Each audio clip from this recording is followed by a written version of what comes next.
Kulturklubben.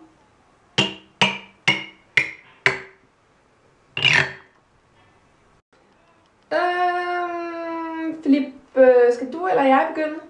Er du sindssygt? Det er altid mig, der skal begynde. Jeg begynder nu. Goddag og velkommen til Kulturklubben. Jeres vært, Adrian Yg, er i dag med ny optagelse til Smagsdommer, så jeg vikar i dag.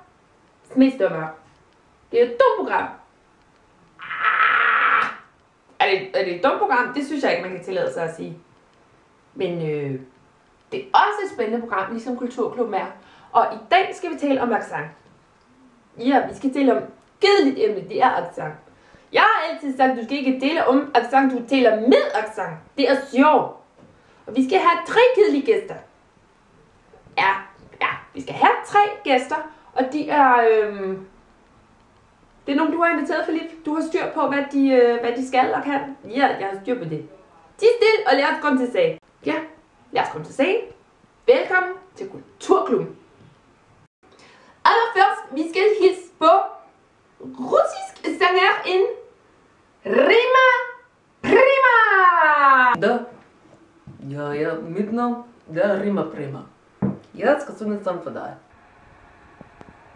Rolla mushipoi gyocha shola peshua. Rolla mushipoi gyocha shola peshua.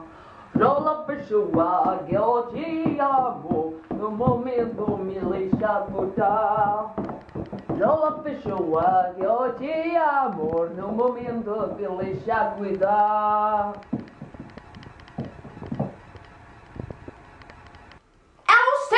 Det var fedt. Hold da op, jeg har aldrig nogensinde set noget lignende. Det var jo nærmest som at være på interkulturel festival. Josefine, det er interkulturel festival. Nu du har set en prinsesse fra Lombarda.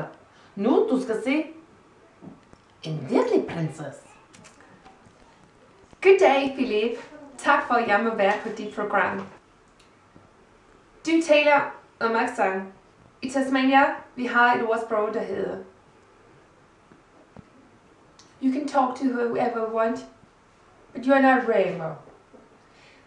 Og det vil sige, det er, når du siger det på dansk, det giver ingen mening. Philip, jeg har hørt meget godt om dig, og jeg vil sige, det har været fantastisk at møde dig på virkelighed. Og tak til alle de børn, der kigger på mig hver dag hele tiden. Tak. Ej, hvor var det spændende at se prinsesse Mary, Philip. Hende har jeg altid drømt om at se i virkeligheden. Spændende. Synes du, det var spændende?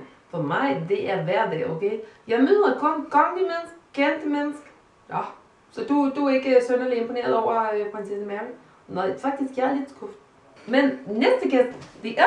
er du sindssygt? Du kaster mig ind i væggen, mand. Næste gæst, det er Frederik Federlein. Ja, men Philip, taler han med accent? Nej, han taler ikke med nogen accent, men han vil være med på alle programmer i hele verden.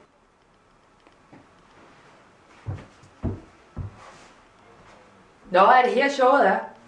Okay. Jeg er Frederik Federlein, og jeg er med i det her program, fordi jeg er med i alle programmer. Og Kulturklubben, det ved jeg... det er fedt, det er fedt, det er fedt, det er fedt, det er fedt, det er fedt, det er fedt, det er fedt, det er fedt, det er fedt, det er fedt. Hvor var det spændende. Gud, ham Frederik der, han kan da bare helt vildt mange ting. For søren for det. Skulle lige kysse mig der på mig? Jeg kysser dig. Ja. Vi har haft mange fine gæster i dag. Vi har haft Rima Prima, vi har haft Marie, og vi har haft Frederik. Og jeg vil sige, det bedste, det var, hvis det kunne handle om mig altid. Ja, det synes jeg også, Philip, helt sikkert. Jeg synes alt i hele verden skal handle om dig. Ja, det skal du have, Josefine. Jeg elsker dig. Jeg elsker også dig, skat. Min lille mulle, Philip. Hej.